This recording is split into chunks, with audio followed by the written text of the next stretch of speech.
Rudo lived in the slums, and his survival often depended on sneaking into the junkyards owned by the rich to salvage anything still usable. But everything changed when he was falsely accused of murdering his adoptive father and hurled into the pit, a massive dump where all of society's trash, including unwanted criminals, ends up. Down there, he's forced to battle towering monsters formed from garbage, clawing his way back up with vengeance in his heart. The world he lived in was split into two extremes. On one end was a spotless city where the wealthy lived in luxury, and on the other, a crumbling slum where people like Rudo scraped by. The only link between both worlds was the pit, the final destination for trash and society's outcasts. The elite discarded things recklessly, even slightly damaged items were thrown out without a second thought. A prime example was a woman who instructed her daughter to toss away a brand new puppy toy just because it had a minor flaw. She insisted fixing it would only ruin it more and promised they'd just buy another. Without hesitation, the girl agreed, and the puppy toy joined the pile of trash tossed into a garbage chute. That chute fed into an underground transport system, carrying waste to a colossal dump. Coincidentally, Rudo happened to be scavenging at that exact site, sifting through whatever the garbage trucks brought in. He slipped into one of the rooms unnoticed, but a guard heard something and came to investigate. Bursting in with his weapon drawn, the guard barked at Rudo, calling him a filthy trash dweller defiling their perfect city. Rudo didn't even flinch, he'd heard worse every Tuesday. But things escalated when the guard hit the alarm, summoning reinforcements. As more security arrived, Rudo hurled a few trash bags their way. The moment spoiled eggs splattered on their spotless uniforms, the squeamish guards backed off, letting Rudo escape up the ventilation shaft. He emerged near an exit, but just as he reached it, a gate slammed shut in front of him. More guards arrived, guns blazing, but Rudo ducked and weaved through the hallway, dodging bullets like a pro. He sprinted toward the exit as the guards, who clearly trained with the stormtroopers, missed every shot. One bullet grazed his arm right before he vaulted over the wall and vanished from view. While they searched aimlessly, Rudo popped out of a sewer, grumbling about the irony of protecting garbage nobody even wanted. By the next morning, word of a mysterious garbage thief had spread like wildfire. The elites blamed the slum dwellers as usual, and back in the slums, everyone immediately assumed it was Rudo.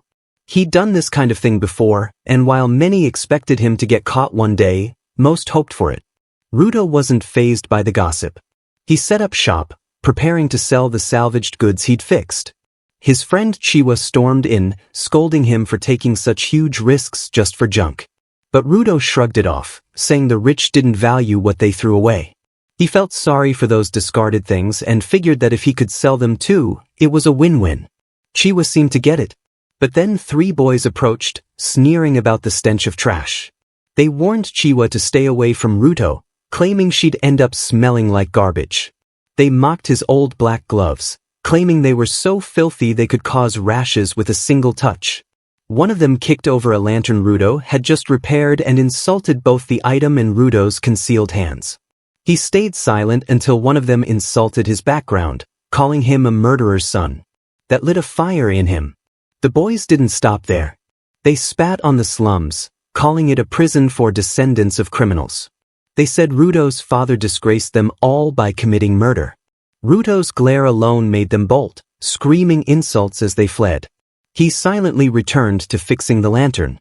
Chiwa reassured him, saying she didn't believe he'd turn out like his father. Rudo was visibly embarrassed but touched. Before he could say thanks, Chiwa noticed the puppy toy he'd picked up. He'd originally meant it as a gift for her. But before he could offer it, her mom showed up and whisked her away. Rudo walked home to find his adoptive father, Reto, waiting. Reto teased him about his failed gift attempt, which made Rudo blush. He hadn't realized Reto had been watching. But the teasing stopped quickly. Reto brought up Rudo's latest junkyard stunt, telling him he didn't need to go to such extremes. They weren't starving. Reto believed Rudo felt obligated because he'd adopted him after his biological father was thrown into the pit. But Rudo insisted that wasn't the case. Reto was his real family. He was simply doing his part. Reto just told him to be that honest with Chiwa. That comment made Rudo stumble and aggravate his arm wound. Reto quickly patched him up and rebandaged his hands. As Ruto stared at his hands, he recalled how they'd always hurt, sometimes unbearably. People often judged him for them. But one day, Reto had given him those black gloves that somehow eased the pain.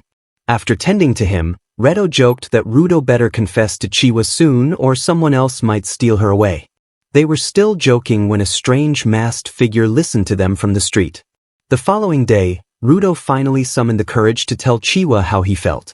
Puppy toy in hand, he headed toward her place. But on the way, he came across a gruesome sight, a public execution at the edge of the slums.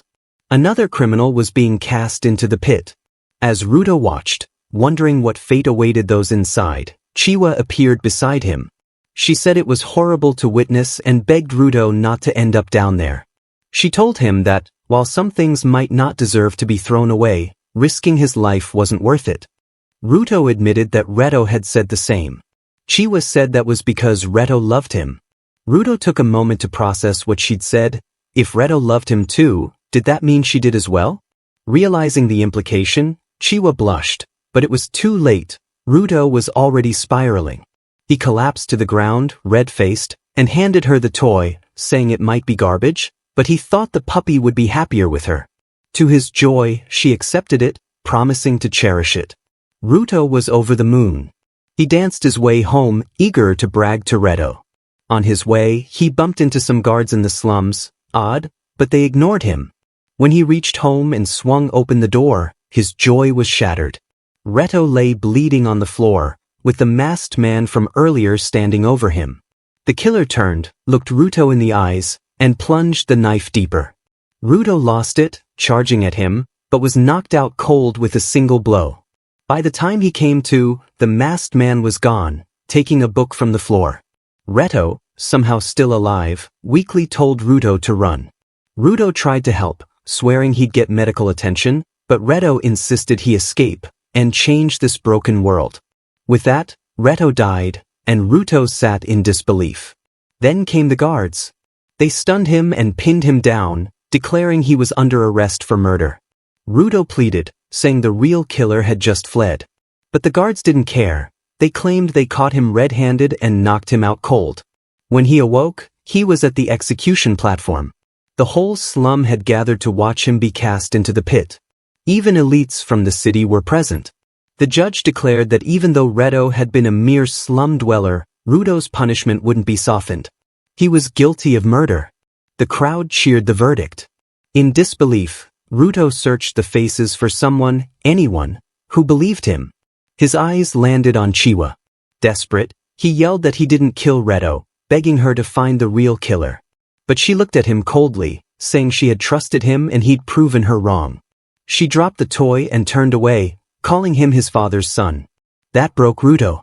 He snapped at the crowd, shouting that they were the real filth, mindless, spineless masses. He swore vengeance on them all. Suddenly, he caught sight of the killer in the crowd. But before he could act, he was shoved over the edge. Ruto fell for what felt like forever, losing consciousness mid-fall. When he finally hit the bottom, it was the mounds of garbage that saved him. He woke up confused, wondering how he was even alive. But the overwhelming stench hit him next. Even Ruto had to cover his nose. Before he could process his surroundings, a massive shadow loomed over him. He turned to find an enormous creature made entirely of trash snarling at him, and that's where this video ends. Don't forget to like and subscribe. Thanks for watching, and I'll see you next time.